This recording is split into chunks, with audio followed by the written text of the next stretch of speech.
स्वागत है आपके अपने यूट्यूब चैनल मॉरल स्टोरीज पर। इस चैनल के माध्यम से आज मैं फिर से आपके लिए एक बेहद शानदार कहानी लेकर आया हूँ। इस कहानी को अंत तक ज़रूर देखिए, बहुत ही अच्छी कहानी है। तो बिना समय गवाए इस कहानी को शुरू करते हैं। बनारस में एक चर्चित दुकान पर लस्सी का ऑर्डर देकर हम सब दोस्त यार आराम से बैठकर एक दूसरे की खिंचाई और हंसी मजाक में लगे ही थे कि एक लगभग 70-75 साल की बुजुर्ग स्त्री पैसे मांगते हुए मेरे सामने हाथ फैलाकर खड़ी हो गई। उनकी कमर झुकी हुई थी, चेहरे की झुर्रियों में भूख तैर रही थी, नेत्र भीतर को धसे हुए किंतु सजल थे।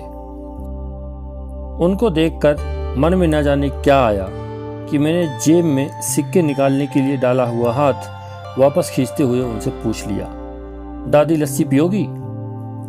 मेरी इस बात पर दादी कम अचंभित हुई और मेरे मित्र अधिक, क्योंकि अगर मैं उनको पैसे देता तो बस 5 या 10 रुपए ही देता, लेकिन लस्सी तो 25 रुपए की एक है।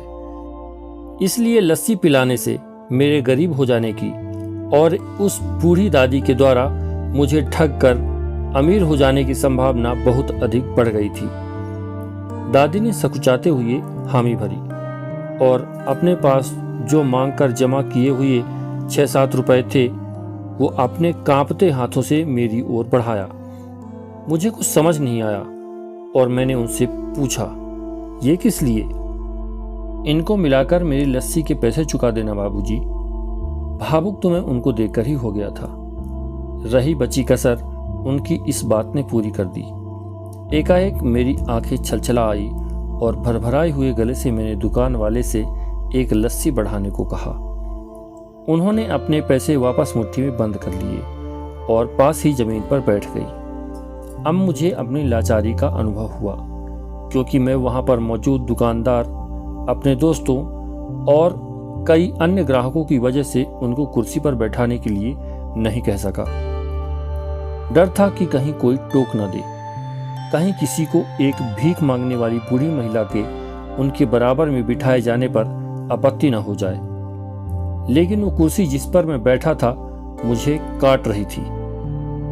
लस्सी कुल्हड़ों में भरकर हम सब मित्रों और बूढ़ी दादी के हाथ में आते ही मैं अपना कुल्हड़ पकड़कर दादी के पास ही जमीन पर बैठ गया, क्योंकि ऐसा करने के लिए तो मैं स्वतंत्र था।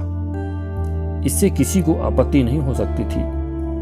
हाँ, मेरे दोस्तों ने मुझे एक पल को घूरा, लेकिन वो कुछ कहते उससे पहले ही दुकान के मालिक ने आगे बढ़कर दादी को उठाकर कुर्सी पर बैठा दिया और मेरी ओर मुस्कुराते हुए हाथ जोड़कर कहा, ऊपर बैठ जाइए साहब। मेरे यहाँ ग्राहक तो बहुत आते हैं, किंतु इंसान कभी कभार ही आता है।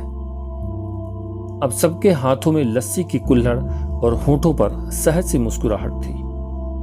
बस एक वो दादी ही थी जिनकी आंखों में तृप्ति के आंसू, होठों पर मलाई के कुछ अंश और दिल में सैकड़ों दुआएं थी।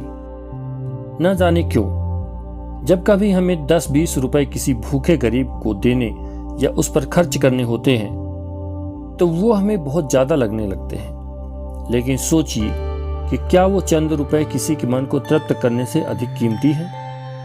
क्या कभी भी उन रुपयों को बियर, सिगरेट पर खर्च कर ऐसी दुआएं खरीदी जा सकती हैं?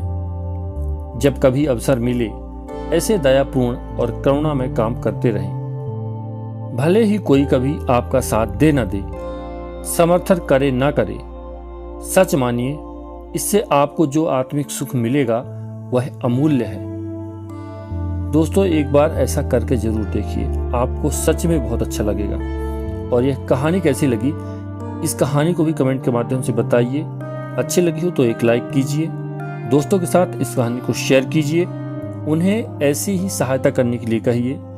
ऐसी ही कहानियों के लिए इस चैनल को सब्सक्राइब कीजिए और बेल आइकन को प्रेस कीजिए। धन्यवाद।